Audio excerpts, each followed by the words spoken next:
Hi friends, good morning. আমি অনিন্দিতা চলে এসেছি ছাদে। আর আজকের ওয়েদারটা দেখে নিশ্চয়ই বুঝতে পারছো যে কী লেভেলের রোদ্দুরটা না উঠেছে। তা আমি চলে এসেছি ছাদে, কারণ ছাদে না আসলে তো বুঝতেই পারছো যারা ছাদ প্রেমী, ছাদ বাগানি, তাদের তো একটা মুহূর্ত চলে না। সে তোমার রোদ, গ্রীষ্ম, বর্ষা, বৃষ্টি যাই হোক না কেন, চলে আসলাম ছাদে। আর তোমাদেরকে দেখাচ্ছি জুঁই ফুল। পুরো দারুণভাবে হয়েছে। অ্যাকচুয়ালি এই গাছটা না আমার খুব কষ্ট হয়েছিল, কারণ এই গাছটা পুরো মুড়িয়ে দিয়ে গেছিলো হনুমানে। দেখো, হনুমান তো গোলাপ, তারপরে জবাই সব কিছু খায়, বাট এই বেলি গাছও তো এভাবে নষ্ট করে তো আমার জানা ছিল না। ওরা আজকাল সবই করছে বা সবই খাচ্ছে। তো দেখতে পাচ্ছ পুরো গাছে আমার জুয়ে ভরে গেছে। আর কি সেন্ট, দারুণ লাগছে ছাদে। আর দেখো সব গাছগুলো সঙ্গে এই গাছটা খুব সুন্দর বড় বড় ফুল দিচ্ছে। আমার সবথেকে দুঃখ ব্যাপার কি জানো, এই গাছটা আমার সবথেকে পুরনো গাছ, যেটা তোমার প্রচুর গত বছর আমি আগে ছবি দেখে অবাক হয়ে গেলাম যে এই গাছটাতে আমার প্রচুর ফুল দিয়েছিল, পুরো সাদা। কিন্তু গাছটা জানি না কেন, মাটির দোষে বা আমার দোষেই হোক না কেন, গাছটা কিন্তু খুব একটা বছর ফুল দিল না। দিলেও একটা টাইমে দিল, সেটা ছোটো ছোটো সাইজ ছিল। তো দেখো চলে এসেছি আমি ছাদে। খুব সুন্দর একটা হাওয়া দিচ্ছে, বাট প্রচণ্ড রোদ্দুর, গরম, কষ্ট হচ্ছে, বাট কষ্টের মাঝে আনন্দ, এই আর কি। তো তোমাদের একটা কথা বলি যে দেখো, ছাদ বাগানে তো গাছ করবে অবশ্যই, কিন্তু কিছু কিছু গাছ যেগুলো তোমার কিছু, আমার মনে হয় কিছু গাছ পুজো করার জন্য লাগানো উচিত। কারণ পুজোর ঘরে তো একটা ভালো ফুল লাগে, ভালো কম হোক বেশি হোক না কেন। আর এইটা দেখছো আমার নিজে হাতে গুটি কলম করা দেশি ভ্যারাইটির একটা গোলাপ, খুব সুন্দর। গাছটা এত বড় হয়ে গেছে, তোমাদের গোড়াটা আমি দেখাতে পারছি না। এই দেখো কতটা মোটা হয়ে গেছে, তাড়াতাড়ি বাড়ছে, প্রচণ্ড বড় হচ্ছে। একটু স্প্রে করার দরকার, কারণ দেখতে পাচ্ছ পাতাগুলো কীভাবে পোকাতে খেয়ে গেছে। এই দেখেছো, এই যে এইসব জায়গা, এইসব জায়গাগুলো পুরো পোকাতে খেয়ে গেছে। এই দেখো, দেখতে পাচ্ছ অনেকগুলো পাতা খেয়ে ফেলেছে। বাট এখন রোদ উঠে গেছে বলে আর কিছু স্প্রে করলাম না। আমি বিকেলের দিকে চেষ্টা করবো স্প্রে করার। আর হ্যাঁ, যেটা বলছিলাম, ছাদ বাগানে কী কী গাছ করা উচিত পুজোর জন্য, মানে ঠাকুরের জন্য তো একটু ফুলেরও দরকার হয়। শুধু দেখার জন্য তো গাছ করলে হবে না, একটু ফুলেরও দরকার ঠাকুরের চরণে দেওয়ার জন্য। তো দেখতে পাচ্ছ আমার কিন্তু সেই জবাখানা ফুটে গেছে।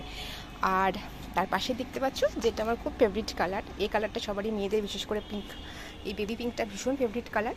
দেখতেই পাচ্ছ জবা, ও কি সাইজ হয়েছে। শুধু একজন ফোটেনি কিন্তু, আজকে কিন্তু দেখো 3টে ফুটেছে। এইখানে দেখো, এটা সাইজটা পুরো দেয়ালে, এটার সাইজটা আরও অনেক বড়। আরেকটা বেচারা এখনও ফোটেনি, আজকে ফুলটা তোলা হয়নি। তো দেখি, আমার হাজব্যান্ড তো সকাল সকালে একটা বিশেষ কাজের জন্য বেরিয়ে গেছে, আর রোদও উঠে গেছে। আমার মেয়ে এখনও ঘুমোচ্ছে, এখনও ওঠেনি। আর দেখতে পাচ্ছ দোপাটিটা করা যেতেই পারে, দোপাটিটা ভীষণ ইউজিত, দেখতেই পাচ্ছ আমি কিন্তু দোপাটি করেইছি। একটা রাউন্ড শেষ হচ্ছে আর বীজ পড়ছে, সেখান থেকে নিয়ে আমি আবার বসিয়ে দিচ্ছি। প্রচুর হচ্ছে কিন্তু, বর্ষাতে তো কথাতেই, বর্ষার জল পেলে তো প্রত্যেকটা গাছের চেহারা বুঝতেই পারছো কী লেভেলের, পুরো সবুজ হয়ে গেছে। আর জবাও দেখো, এটা দেশি ভ্যারাইটি, অবশ্যই দেশি ভ্যারাইটি গাছ করো ছাদে, কারণ প্রচুর ফুল দেয়। সে টবেই হোক বা মাটিতেই হোক, টবে করলে একটু বিশেষ কেয়ারের দরকার, যেটা করলে তোমার দেশি ভ্যারাইটি ফুল দেয়। এটা দেশি ভ্যারাইটি ফুল, দেখো এটা কিন্তু ইয়েলোর মাঝে দেখতেই পাচ্ছ রেড টাইপের রয়েছে। এটা দেশি ভ্যারাইটি, এটা তো সবার পরিচিত একটা দেশি ভ্যারাইটি কালার। এই দুটো দেশি ভ্যারাইটি আমার কাছে রয়েছে। এগুলো হচ্ছে সব কিন্তু পুনে ভ্যারাইটি, এটা পুনে ভ্যারাইটি। আর এই পিঙ্কটা আমার ঠিক জানা নেই, তোমরা জানলে বলবো এটা পুনে ভ্যারাইটি, আই হোপ দেশি ভ্যারাইটি হবে। দেশি ভ্যারাইটির অনেকগুলো ভাগ রয়েছে। এটা হচ্ছে আমার হাইব্রিড কামিনী, একটা দারুণ সেন্ট রয়েছে। আর দেখো, এর আগে তোমাদেরকে দেখিয়েছি। আর দেখতে পাচ্ছ পুরো গাছ কিন্তু আমার ভরে গেছে, আর গাছের চেহারা দেখেছো পুরো গ্রিন হয়ে গেছে, মানে কি বলবো। এই দেখো আমার আরেকজন অতিথি, এটাও পুনে ভ্যারাইটি। এটা কিন্তু নেটপটের গাছ, কিন্তু দেখে বুঝতে পারবে না যেটা নেটপটের গাছ। খুব সুন্দর কিন্তু ফুল দেয়। আমি ভেবেছিলাম নেটপটের গাছগুলিও হয়তো ফুল দেবে না। তো তোমরা অবশ্যই ছাদ বাগানে জবাটা লাগাতে পারো। আর যেটা কমন গাছ সেটা হচ্ছে টগর, দেখতেই পাচ্ছ। তো এটা আমার হাইব্রিড ভ্যারাইটি বলে, দেখো ফুলগুলো অনেক বড় বড় হয়। এই গাছটা খুব সুন্দর। বাড়িতে আছে, গ্রামের বাড়িতে মাকে ডাল দিয়েছিলাম, সেই গাছটা দেখলে বুঝতে পারবে না, এখন এতটা বড় হয়ে গেছে, মানে কি বলবো। তো এই গাছটা অবশ্যই ছাদ বাগানে করবে। আমার তো এখানে পুরো জবার সমাহার রয়েছে, যদিও অনেক গাছ নেই। আমার 50টা প্রায় জবা গাছ ছিল, এখন সেটা গিয়ে দাঁড়িয়েছে প্রায় 15টা মতন। সব গাছ আমি, অনেক গাছ খারাপ হয়ে গেছিলো বলে তুলে ফেলেছি, আর তখন মন্দিরটা ঠিকঠাক মতন ঘেরা ছিল না বলে দিতে পারিনি। তা এখন অনেক গাছ আমি মন্দিরে শিফট করে দিয়েছি। আর দেখো, এটা আমার কিছুদিন আগেকার গাছ। এই দেখো, এটা এখনও ফোটেনি, তো ভেতরটা খুব সুন্দর, হালকা একদম মানে বেবি পিঙ্ক, মানে কি বলবো, কালারটা অসাধারণ। এই দেখো ফোটেনি এখনও, ফুল তুলতে বাকি আছে, তো তুলবো এখন, তোমাদেরকে দেখানোর জন্য চলে আসলাম। আমার বেশি ভ্যারাইটি এটা হচ্ছে পিঙ্ক, এটা আমি বাবা দিয়েছিল আমাকে, বাবা দিয়েছিল, তো বাবার কাছ থেকে নিয়ে এসলাম। সেই গাছটার এখন চেহারা দেখো, সরুপোনা ডাল দিয়েছিল বাবা আমাকে, তো সেই গাছটা এখন কত ঝোপালো হয়ে গেছে। আর এখানটা একটা দারুণ একটা কালার, যেটা এখনও ফোটেনি, তোমাদের দেখাতে পারছি না, এটা একটু লেট করে ফোটে, একটু বেশি লেটে ফোটে এটা।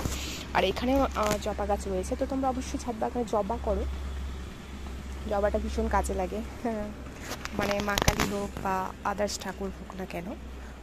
আরেকটা যেটা কমন গাছ সেটা হচ্ছে এই দেখো নয়নতারা বা রাধা সুন্দরী গাছ, তোমরা করতে পারো, যেটার আমি ডাল কিছু কেটে ফেলেছি বর্ষার জন্য, কারণ কিছু হাইব্রিড গাছ রয়েছে এটা নষ্ট হয়ে যায়, তোমার তো চোখের সামনে দেখাচ্ছে, এই যে এরমভাবে গাছগুলো না নষ্ট হয়ে যায়, এটাকে কেটে ফেলতে হবে। ওইদিকে আরেকটা সাদা গাছ রয়েছে, যেটা এটাও একটু হাইব্রিড ভ্যারাইটি, তো এটারও প্রচুর ডাল নষ্ট হয়ে গেছে, এই দেখো, বললাম না এগুলো বেশি বাঁচে না হাইব্রিড, আমি আমার অনেক কালেকশন ছিল, বাট হাইব্রিডগুলো কালার দেখে প্রেমে পড়ে যায়, আমি চলে আসি। দেখতে পাচ্ছ এই হচ্ছে আমার টেকোমার আমার দুটো ভ্যারাইটি রয়েছে, যেটার এটা একটা ভ্যারাইটি খুব সুন্দর কালার, আর একটা হচ্ছে এই দেখো হোয়াইট কালার। তো রোদ না, তোমাদের সামনে কি বলবো দেখাতে পারছি। আর এই যে সাদা জবা, এটা বিশেষভাবে দেশি ভ্যারাইটি গাছ অবশ্যই লাগাবে ছাদ বাগানে, যেটা প্রচুর পরিমাণে ফুল দেয়। তো আমার কাছে দেশি ভ্যারাইটি 2-3টে রয়েছে জবার কালেকশন, যেগুলো প্রচুর পরিমাণে ফুল দেয়। আর আমি কিছু করেছি তোমার করবীর কালেকশন, আর এটা আমার নতুন গাছ, পিঙ্ক কালারে, খুব সুন্দর। আর কত গাছগুলো ঝাঁকালো হয়েছে দেখো, অনেকগুলো ফুল ফুটেছে। আর ওইখানে প্রচুর গাছ, আবার গাছ কিন্তু দেখো, তোমার চেহারা দেখে আমি কি বলবো বলো, তোমার চেহারা দেখো, বর্ষার জল পেয়ে আর কিছু খাবারের জন্য, এই দেখো পুরো গাছের চেহারা, মানে এই জায়গাটা পুরো জঙ্গল হয়ে গেছে। করবি কয়েকটা কালেকশন রয়েছে, তো করবিটা করতেই পারো অবশ্য, করবিতে প্রচুর ফুল দেয়, সেরকম কোনো যত্নের দরকার হয় না। আর অপরাজিতাটা করতেই পারো, অপরাজিতাটা কোনো সমস্যা নেই, লাগালেই হলো। আর বর্ষার জল পেয়ে তাদের চেহারা পুরো চেঞ্জ হয়ে যায়, সাইজটা অনেক বড় হয়ে যায়, মাঝে মাঝে একটু ভার্মি কম্পোস্ট বা গোবর সার দিলেই যথেষ্ট। তো আমার গাছটা এর আগের বছর খুব ঝোপালো হয়েছিল, এবছর খুব একটা ঝোপালো হয়নি, কিন্তু বর্ষার জলের পরে এখন কিন্তু গাছটার চেহারা আস্তে আস্তে চেঞ্জ হয়ে যাচ্ছে, আর তার সঙ্গে ফুলও দিচ্ছে। এই হচ্ছে আমার রাজটগরের গাছ, প্রায় 2-1টা করে দিচ্ছে, গাছের চেহারাটা আস্তে আস্তে, মানে মাঝে গাছটা না একটু খারাপ হয়ে গেছিলো, একটু খাবার দিয়ে মাটি তুলে খাবার দিয়ে দেওয়ার পরে আর এই বৃষ্টির জল পেয়ে কিন্তু চেহারাটা চেঞ্জ হয়েছে। এই হচ্ছে গাছটাকে, যদিও গাছটার ফুলটা ঠিকঠাক ফোটেনি, মানে পুরোটা ফোটেনি আর কি। তো দেখো গাছটার চেহারা কিন্তু খুব সুন্দর হয়ে গেছে, আশা করি ফুল দেবে। তো তোমরা ছাদ বাগানে অবশ্যই করতে পারো, যেগুলো বললাম এগুলো দিলে তোমার ঠাকুর ঘরে পুজোর কোনো অসুবিধে হবে না। আর আমার ছাদ বাগানের এই চেহারা দেখতে পাচ্ছি, প্রচুর রোদ্দুর, একটু ছায়ে দাঁড়িয়ে দাঁড়িয়ে হাওয়া খাচ্ছি আর কি, মানে এত রোদ কি বলবো তোমাদের, মানে নেওয়া যাচ্ছে না। আর এখন বর্ষার পরে মানে বৃষ্টি হয়েছে, তারপরে কিন্তু তোমার গাছের চেহারা অনেকটা চেঞ্জ হয়ে গেছে। অ্যাডেনিয়ামগুলোর জন্য একটু কষ্ট হচ্ছে, কারণ বর্ষার মানে বৃষ্টির জল পেয়ে না অনেক কুড়ি, তারপরে ফুল সব নষ্ট হয়ে গেছে, কিন্তু কিছু করার নেই, সেটা মেনে নিতেই হবে। প্রাকৃতিকের সঙ্গে সব সঙ্গে লড়াই দিয়ে পারা যায়, কিন্তু প্রাকৃতিকের সঙ্গে তো লড়াই দিয়ে পারা যায় না, তাদের ঠিকই আছে, কিন্তু দুটো একটু লাভ ক্ষতি তো মেনে নিতেই হয় সব ক্ষেত্রে, কারণ বর্ষার জল পেয়ে কিন্তু গাছের অনেকটা ডেভেলপমেন্ট হয়। দেখতে পাচ্ছ গাছের চেহারা পুরো সবুজ হয়ে গেছে, প্লাস একটু কুড়ি নষ্ট, ডাল পচে যায়, এগুলো তো মেনে নিতেই হবে, গাছ থাকলে তো এগুলো কষ্ট সহ্য করতেই হবে। মানুষের জীবনে যেমন শরীর খারাপ লেগে থাকে, ভালো মন্দ লেগে থাকে, তো সেই রকম গাছের ব্যাপারে, গাছের মাঝে তো সেই প্রাণ রয়েছে, তো তাদের মাঝেও উত্থান পতন লেগে থাকবে, সবসময় হচ্ছে একদম ফ্রেশ তারপরে প্রচুর ফুল দেবে সেটা না, তাদের মধ্যেও একটু খারাপ ভালো লাগার ব্যাপারগুলো থাকে। তো তোমরা এসব গাছগুলো অবশ্যই করতে পারো পুজো দেওয়ার জন্য ঠাকুর ঘরে। তো চলো আজকের মতন টাটা, বাই বাই, আবার কোনো ভিডিওতে তোমাদের সঙ্গে দেখা হবে। ভালো থেকো, সুস্থ থেকো। আর যারা আমার চ্যানেলটাকে এখনও সাবস্ক্রাইব করোনি তারা কিন্তু অবশ্যই সাবস্ক্রাইব করো।